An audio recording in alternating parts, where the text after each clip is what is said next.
조갑제TV 시청자 여러분 안녕하십니까? 저는 조갑제닷컴의 조셉별입니다.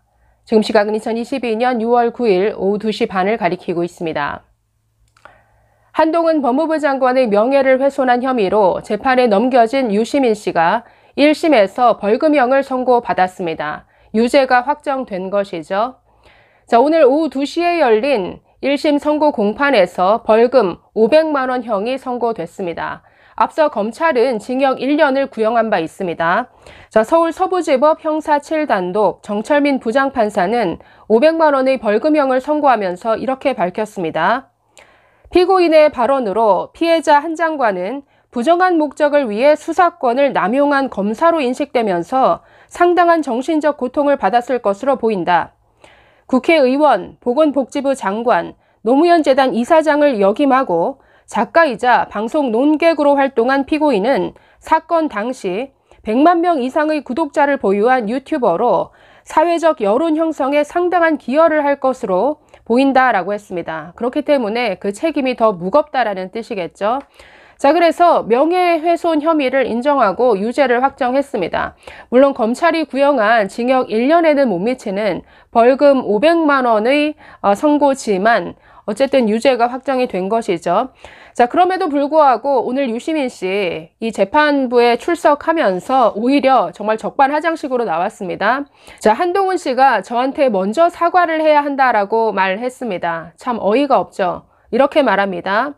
그 사람이, 즉 한동훈 장관이 최소한의 도의가 있다면 이동재 전 채널A 기자의 비윤리적인 취재 행위에 대해 방조하는 듯한 행동을 한 것에 대해 먼저 인간적으로 사과해야 한다라고 말했습니다. 아니, 한동훈 장관이 채널A 기자 취재 행위에 뭔가를 지시했습니까? 관여했습니까? 전혀 상관이 없죠. 두 사람의 공개된 녹취를 들어보더라도 처음부터 끝까지 한동훈 당시 검사장은 그 기자의 취재에 대해서 관심이 없었습니다. 그냥 형식적으로 뭐 잘 해봐라, 뭐 열심히 해봐라 이 정도였죠. 아니, 무슨 상관이 있길래 왜 유시민 씨에게 한동훈 장관이 사과를 해야 되죠? 정말 적반하장도 이런 적반하장이 없습니다. 자, 이 유시민 씨는 2019년 12월 유튜브 채널 알릴레오를 통해서 검찰이 노무현 재단의 계좌를 들여다봤다는 사실을 알게 됐다라고 말했습니다. 즉 검찰이 불법적으로 계좌를 사찰했다 이런 의혹을 제기한 것이죠.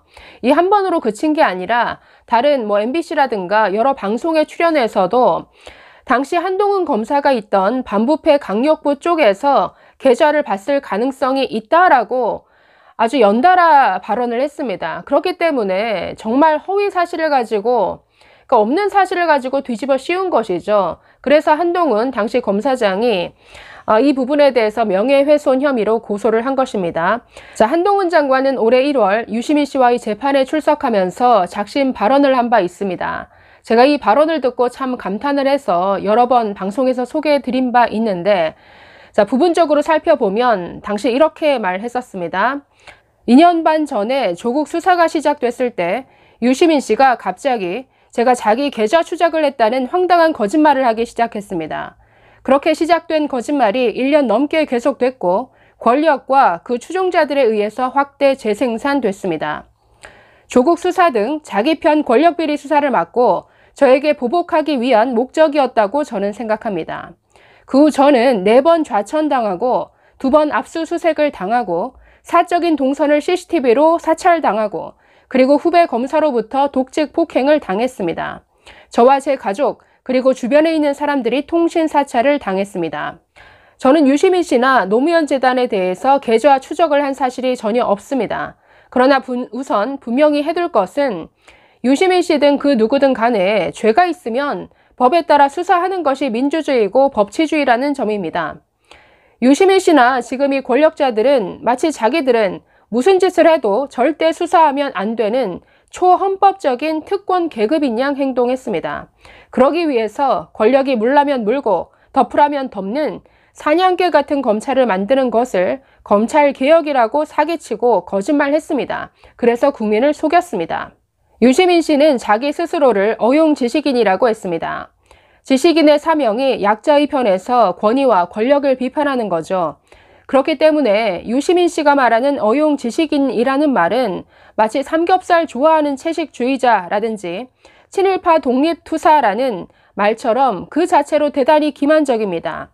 저는 지식인이 어용 노릇하기 위해서 권력의 청부업자 역할을 하는 것이 논란의 여지 없이 세상에 유해하다고 생각합니다. 저도 유시민 씨처럼 권력의 뒷배 있고 추종 세력까지 있는 힘센 사람과 맞서는 것이 힘들고 부담스러운 것은 사실입니다만 제가 지금 이렇게 공개적으로 싸워서 이기지 않으면 유시민 씨나 그런 유사품들이 앞으로도 지금까지 그랬던 것 이상으로 권력과 거짓 선동으로 약한 사람들을 더 잔인하게 괴롭힐 겁니다. 저는 이렇게라도 싸울 수 있지만 힘없는 사람들은, 힘없는 국민들은 악소리 못하고 당할 수밖에 없을 겁니다. 그렇기 때문에 제가 지금 이렇게 나서서 대신 싸우려 하는 겁니다. 자, 이렇게 발언했습니다. 이 발언 들으면서 정말 이 한동훈이란 사람을 다시 보게 되는 계기가 됐는데 어떻게 들으셨습니까? 자, 어쨌든 힘들게 싸운 결과 오늘 유죄 확정이 됐죠. 권력의 뒷배 있고 추종 세력까지 있는 이런 사람과 맞서는 것이 힘들고 부담스럽다라고 했는데 그럼에도 불구하고 고생 끝에 낙이 있다고 좋은 결과가 있어서 다행인 것 같습니다. 감사합니다.